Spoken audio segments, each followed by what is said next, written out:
कभी कभी कोई घटना मनुष्य के जीवन की सारी योजनाओं को तोड़ देती और मनुष्य उस आघात को अपने जीवन का केंद्र मान लेता। पर क्या भविष्य मनुष्य की योजनाओं के आधार पर निर्मित होते हैं? नहीं। जिस प्रकार किसी ऊंचे पर्वत पर सर्वप्रथम चढ़ने वाला उस पर्वत की तलाई में बैठकर जो योजना बनाता है, क्या वही योजना उसे उस पर्वत की चोटी तक पहुंचाती है? नहीं। वास्तव में वो जैसे जैसे ऊपर चढ़ता है वैसे वैसे उसे नई नई चुनौतियां, नई नई विडंबनाएं, नए नए अवरोध मिलते हैं। प्रत्येक पद पर वो अपने अगले पद का निर्णय करता है। प्रत्येक पद पर उसे अपनी योजनाओं को बदलना पड़ता है। कहीं पुरानी योजना उसे खाई में ना ढकेल दे। वो पर्वत को अपने योग्य नहीं बना पाता, केवल स्वयं को पर्वत के योग्य बना सकता है। क्या जीवन के साथ भी ऐसा ही नहीं? जब मनुष्य जीवन में किसी एक चुनौती को, एक अवरोध को अपने जीवन का केंद्र मान लेता है, अपने जीवन की गति को ही रोक देता है, तो वो अपने जीवन में सफल नहीं बन पाता और ना ही सुख और शांति प्राप्त कर पाता। अर्थात जीवन को अपने योग्य बनाने के बदले स्वयं अपने को जीवन के योग्य बनाना ही सफलता और सुख का एकमात्र मार्ग नहीं। स्वयं विचार कीजिए।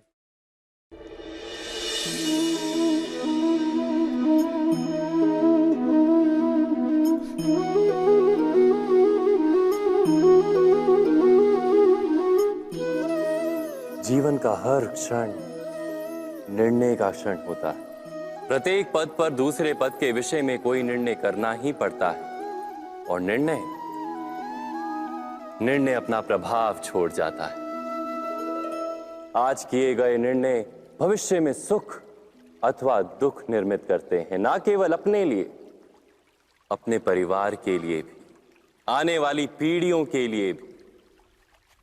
जब कोई दुविधा सामने आती है तो मन व्याकुल हो जाता है, अनिश्चय से भर जाता है। निर्णय का वो क्षण युद्ध बन जाता है और मन बन जाता है युद्ध भूमि।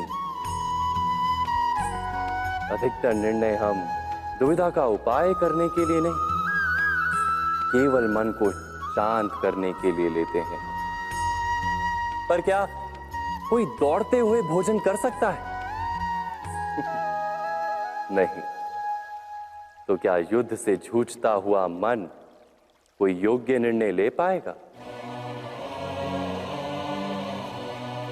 वास्तव में शांत मन से जब कोई निर्णय करता है तो अपने लिए सुखद भविष्य बनाता है, किंतु अपने मन को शांत करने के लिए जब कोई निर्णय करता है तो वो व्यक्ति भविष्य में अपने लिए कांटों भरा वृक्ष लगाता है। स्वयं विचार कीजिएगा।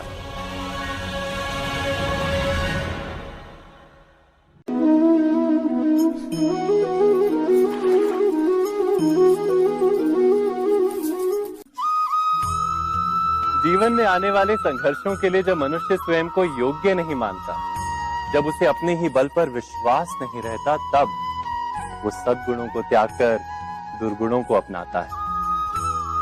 वस्तुतः मनुष्य के जीवन में दुर्जनता जन्म ही तब लेती है जब उसके अंतर में आत्मविश्वास नहीं होता।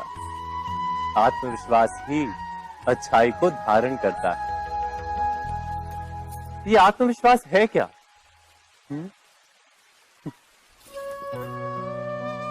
जब मनुष्य ये मानता है कि जीवन का संघर्ष उसे दुर्बल बनाता है, तो उसे अपने ऊपर विश्वास नहीं रहता। वो संघर्ष के पार जाने के बदले संघर्ष से छूटने के उपाय ढूंढने लगता है। किंतु जब वो ये समझता है कि ये संघर्ष उसे अधिक शक्तिशाली बनाते हैं, ठीक जैसे व्यायाम करने से देह की शक्ति बढ़ती, तो प्रत्येक संघर्ष के साथ उसका उत्साह बढ़ता है। अर्थात आत्मविश्वास और कुछ भी नहीं, मन की स्थिति, जीवन को देखने का दृष्टिकोण मात्र है। और जीवन का दृष्टिकोण तो मनुष्य के अपने वश में होता है। स्वयं विचार कीजिए।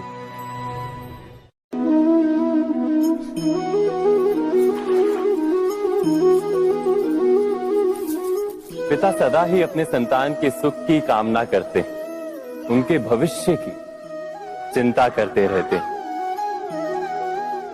इसी कारणवश सदा ही अपने संतानों के भविष्य का मार्ग स्वयं निश्चित करने का प्रयत्न करते रहते हैं।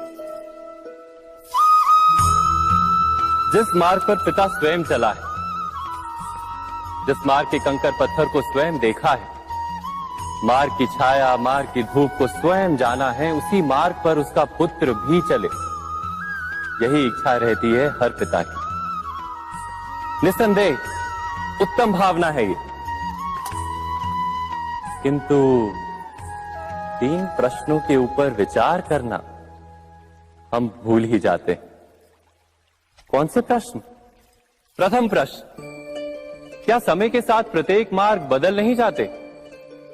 क्या समय सदा ही नई चुनौतियों को लेकर नहीं आता? तो फिर बीते हुए समय के अनुभव नई पीढ़ी को किस प्रकार लाभ दे सकते हैं? दूसरा प्रश्न, क्या प्रत्येक संतान अपने माता पिता की छवि होता है? हाँ, संतानों को संस्कार तो अवश्य माता पिता देते हैं, किंतु भीतर की क्षमता तो ईश्वर देते हैं।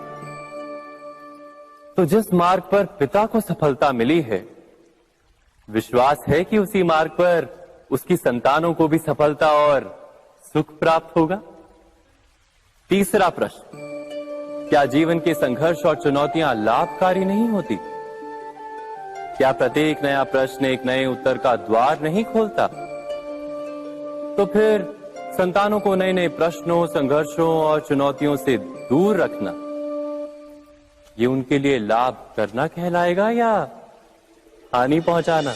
अर्थात जिस प्रकार संतान के भविष्य का निर्माण करने के बदले उसके चरित्र का निर्माण करना श्रेष्ठ है, वैसे ही संतानों के जीवन का मार्ग निश्चित करने के बदले उन्हें नए संघर्षों के साथ जूझने के लिए मनोबल व ज्ञान देना अधिक लाभदायक नहीं होगा?